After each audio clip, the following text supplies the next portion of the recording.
This is the PR Podcast, a show about how public relations helps you tell your story to the world. We talk with great PR practitioners who have the skills, creativity, and just plain savvy to get their clients noticed. Now here's your host, Jody Fisher.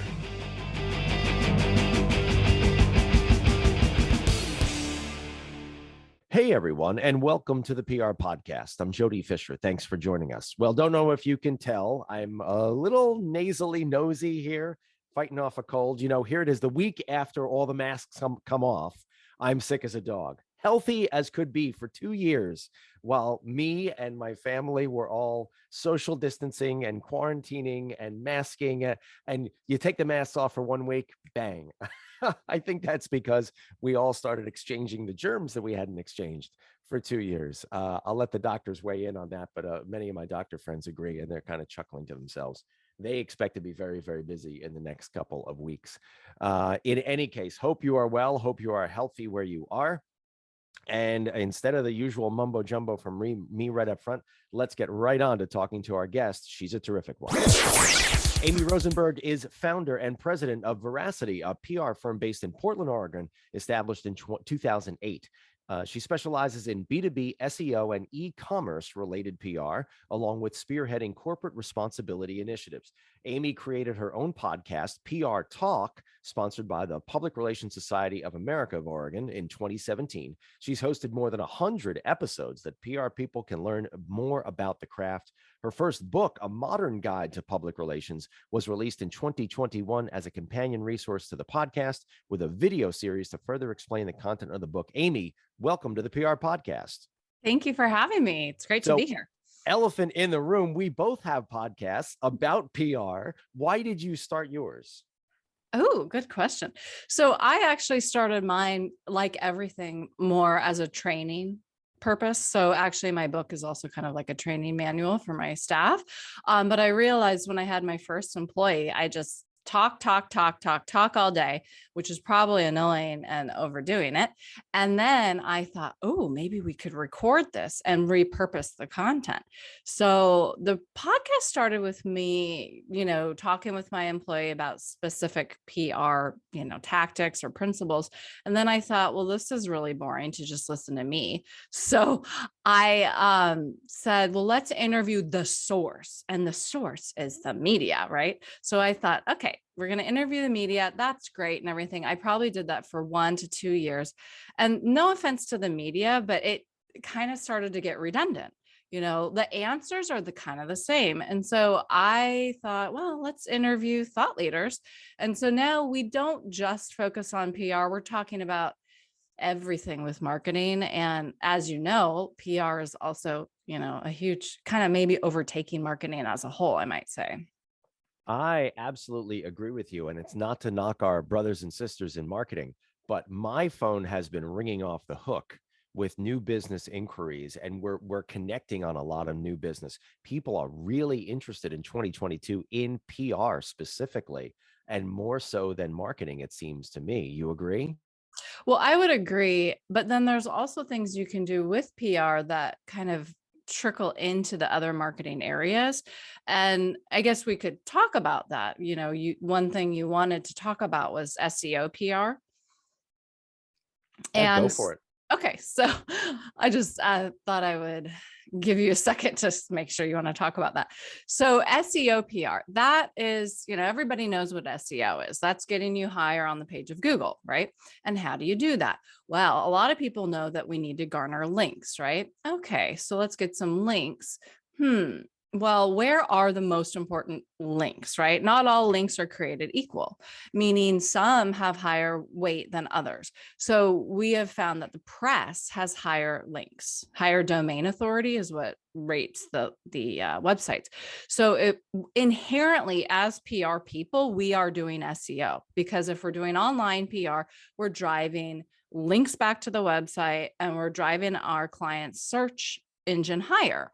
And so essentially, I kind of used to say that that SEO people were actually PR people as well, because they were just kind of doing a different form of PR, whether it's link building, which is kind of like pitching, or, thinking about keywords that they're thinking about. That's for us kind of like thinking about our talking points or key messages.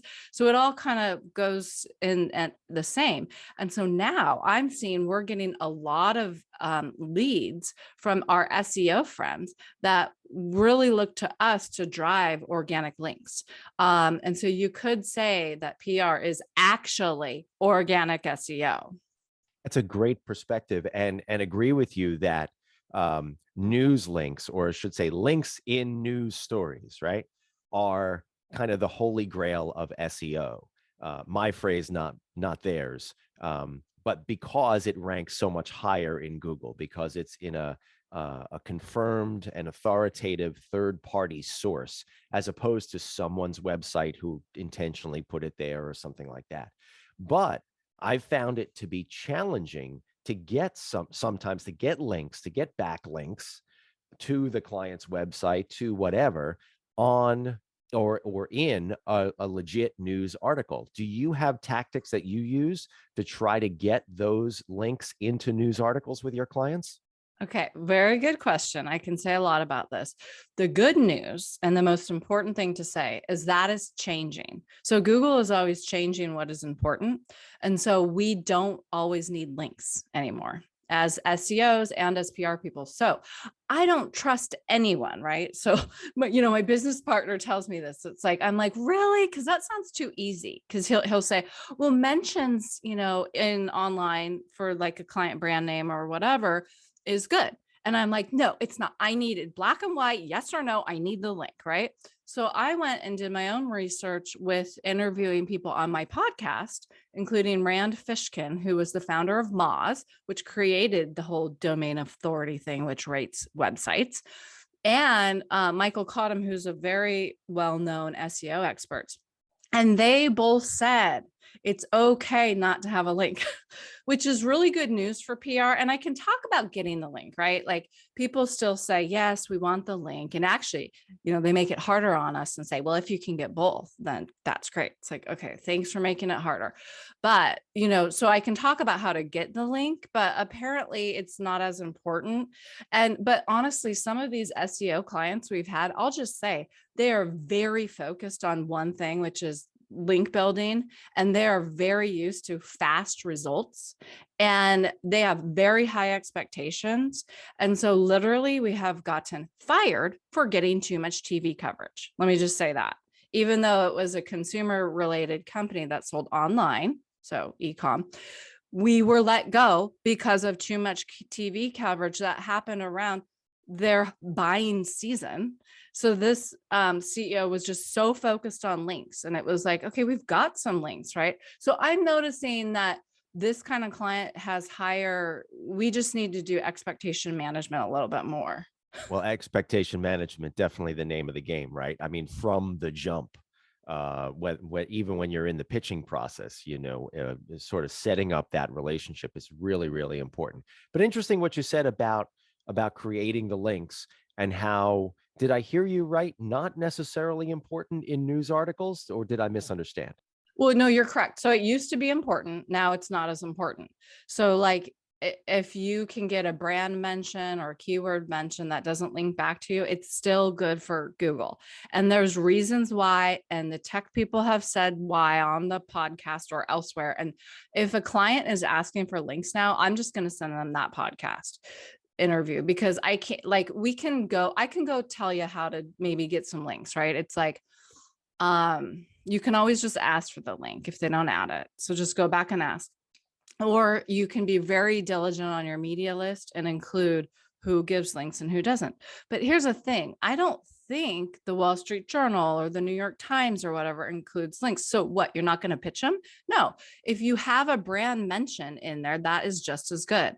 And so we're kind of done with it's a good question, but I want PR people to shut down the conversation. And it's like, no, we are not worried about links anymore. It's just PR online. Wow, that's refreshing. I am going to use that in my conversations with those particular clients, one or two that I can think of, who are very interested in building those backlinks. Because I agree with you. I mean, and I've, to use your analogy, I've never had to explain the value of a New York Times article to a client.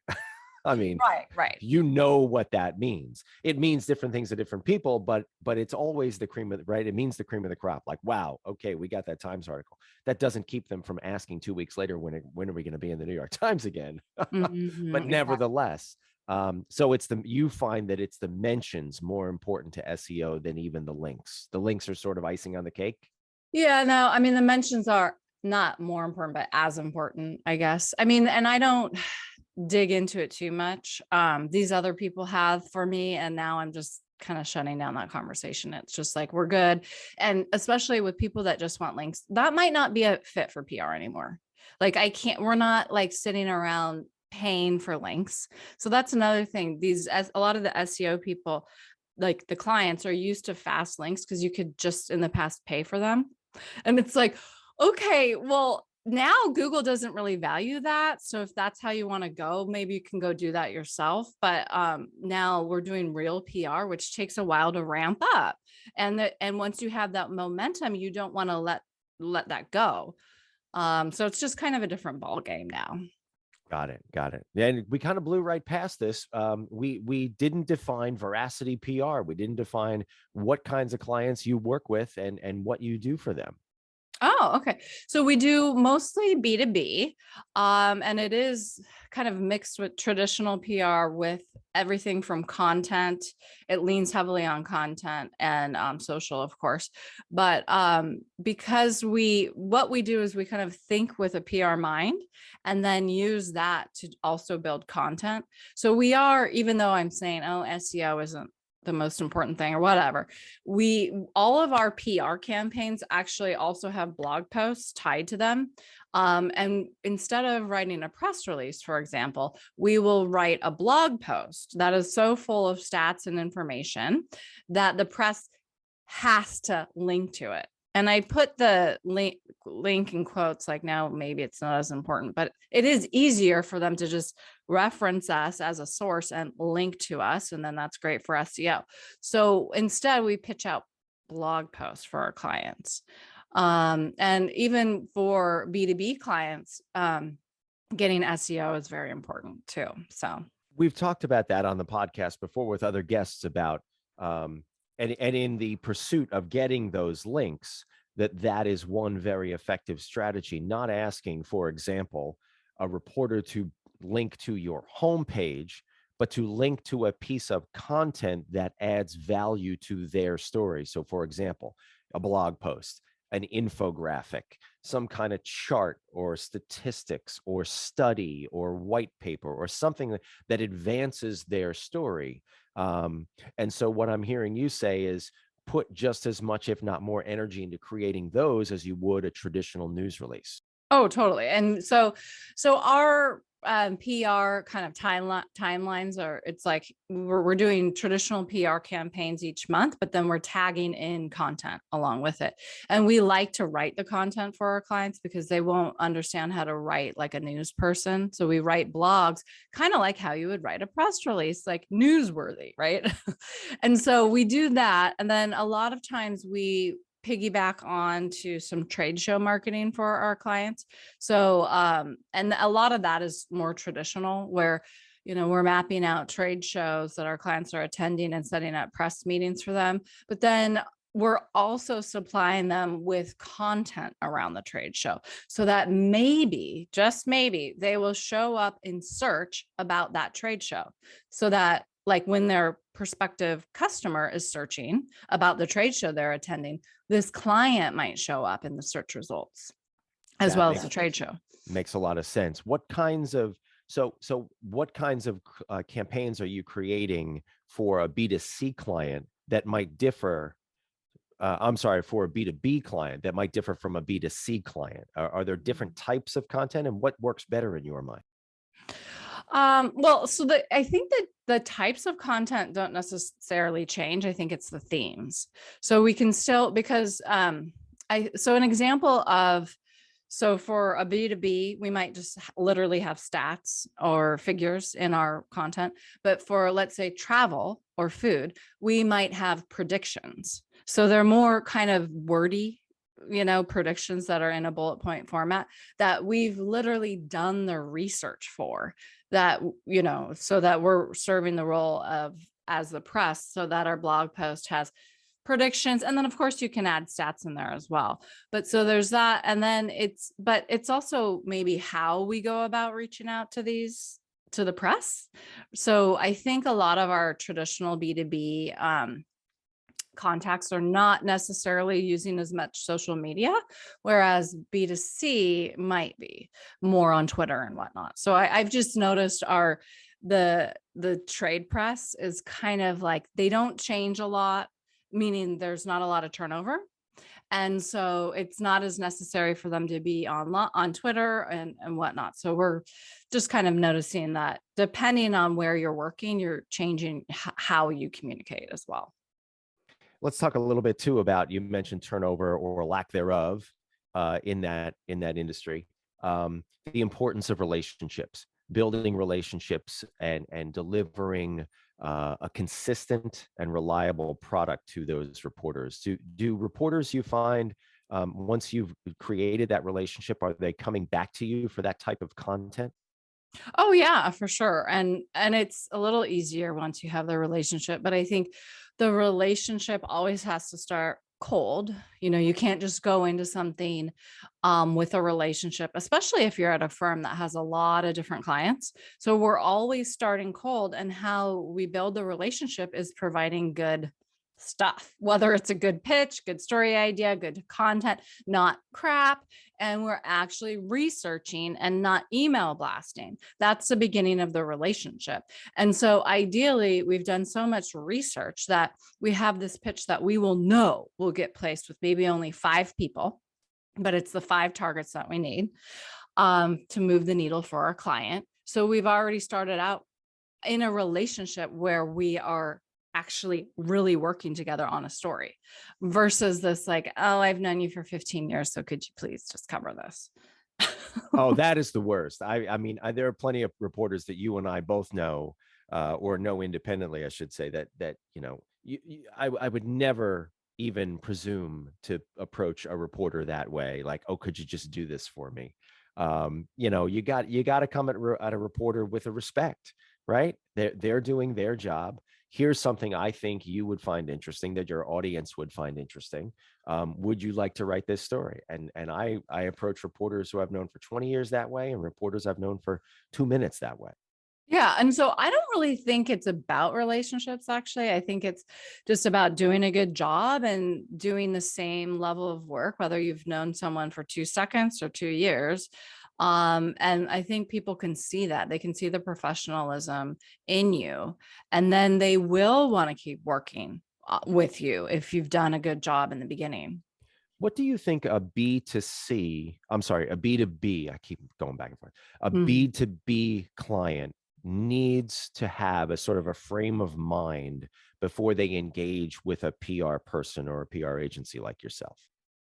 Good question. Well, I think we're in it for the long haul, number one. So we can't expect super, super quick results. I mean, we could, but some of the work that we do for B2B is taking the time to like look at their case studies and pitch byline articles about a specific case study or about a specific industry that they're going to work with. And that could take 2 to 3 months to land. But then once you've got that placement, use it for sales. I think that that's what they forget. Like we do all this work, we get all these placements, but what's the point? It's actually for their direct sales. Merchandising your stuff, right? And I remind clients of that all the time, that when you get a news hit, that triggers 5 other things that you need to be doing on your end. Yes, of course it's on your social, but it should be on your website, on your news page. It should be in your e-newsletter if you have one, or you're sending out internally to your employees, to your stakeholders. There's so much you can do with just that one piece of content, and that's after all the work goes into getting that hit. It's even easier to go back to what you said before. If you're writing a blog, you're creating the content yourself. why shouldn't a blog that you create yourself live in all those places that we just mentioned? It's really about programming your stakeholders. Would you agree?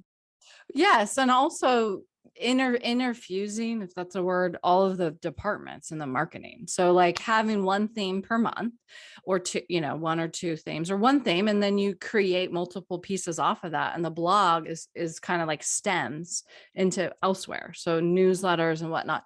And then when you do get that press coverage off of that topic, I think what's really missing is it's an opportunity for the sales team to use the coverage as a follow-up to one of their leads. Yeah. Here's what we did. Wouldn't you like to be with us, right? Yeah. Or it's like, here, this is a little bit about what we were talking about yesterday. Here's some more, our CEOs giving more insight into the matter. Easy. That's great. So where do you see all this going with the B2C clients? Are they marching in the right direction, and how do you help them? With the B2B, you mean? Sorry, I keep doing it. See, I just want to make sure. So, I mean, it depends on the industry. So honestly, yes and no. Frankly, B2B, that's so vague. So what we do is manufacturing and a lot of steel. So a little random, but so yes and no. I mean, they are possibly following our lead, but it's not very important for them in the industry to be notable on social media.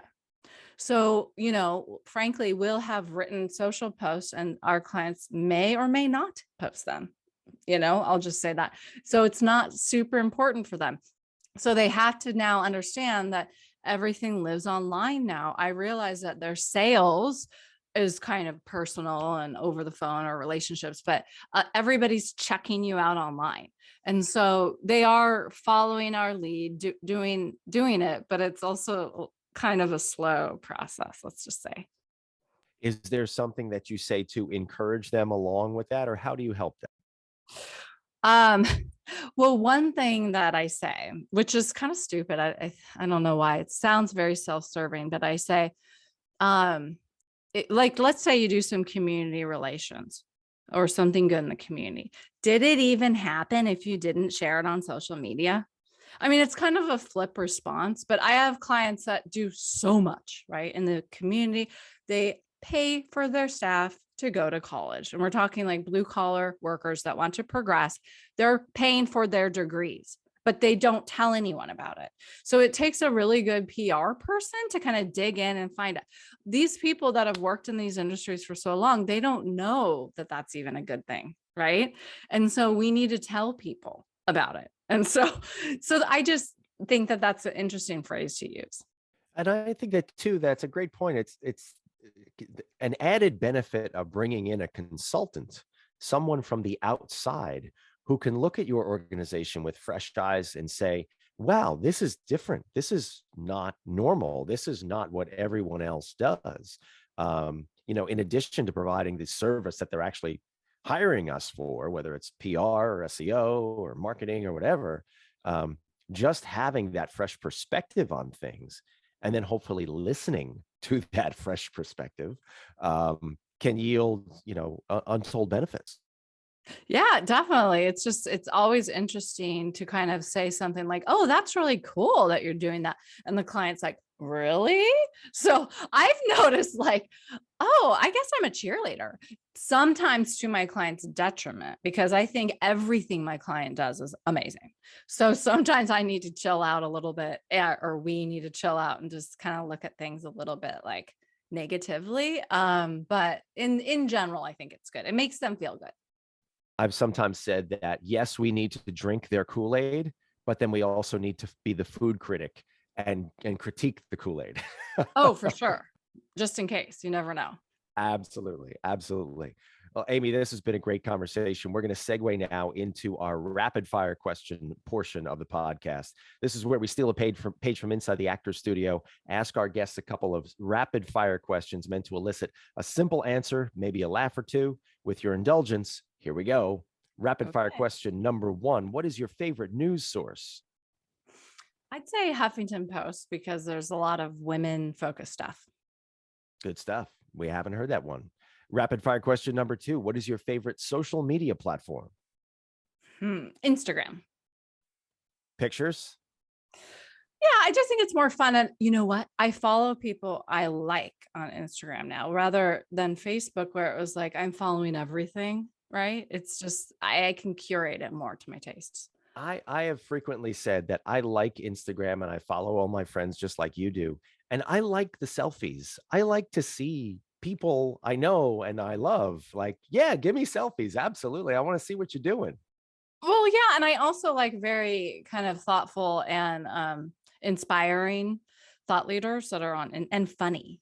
So my favorite now is Girl Boss because it's funny. I like making fun of work. I don't need to take myself so seriously. So Girl Boss and PR Girl Manifesto, I think, is also funny. Good ones. I might be saying that wrong, but No, definite good ones. All right. Rapid fire question number 3, coffee or alcohol? coffee any day. Very good. Rapid fire question number 4, what is your favorite on the run food? Oh God. I guess a granola bar, even though I don't feel like that's the best for me, but it's easy and maybe a banana, but you take those and they get all bruised. So You usually buy them all. They sit in the bowl for a week and then yeah, they're brown. You exactly. got to make smoothies or something. Yeah. Or they get hot in the car. It's like, ew. That's not a good thing to come back to. Yeah. All right. And rapid fire question number 5. What do you want to be after you finish this career? Oh, well, I've always dreamed of being like an author. I was going to belittle myself and say a real author because, I did write a book, but so am I really an author though? No, but I would like, I don't know, maybe to write something something interesting not that PR isn't interesting, but something more interesting than PR. Fiction or nonfiction? Oh, fiction, but I love historical fiction. So there might be, and that does give you a good like jumping off point for creativity. So it could be a mix. All right. We'll look for it. We'll look for it one day. Thank Amy, you. this has been a great conversation. Please let people know how they can find you online. Oh, shoot. You would ask me that. Well, my website is veracityagency.com. You can find me at Amy Winehouse Rosenberg on Instagram or Amy Rosenberg on LinkedIn. Very and good. Amy Rosenberg on Twitter. Sounds good. We will look you up. Amy, thanks again for taking the time to speak with us. And thank you everyone for listening. Please remember to subscribe to the show and connect with us on Facebook, Twitter, and Instagram at The PR Podcast and send us a question or a comment. Our intro is by Christopher Appold. You can find him and his fantastic photography on Instagram at Christopher_APPOLDT. Check him out there and hire him for all your photography needs. You can find me online at Jody Fisher on all the socials and on the web at jodyfisherpr.com. We'll see you next time on the PR Podcast.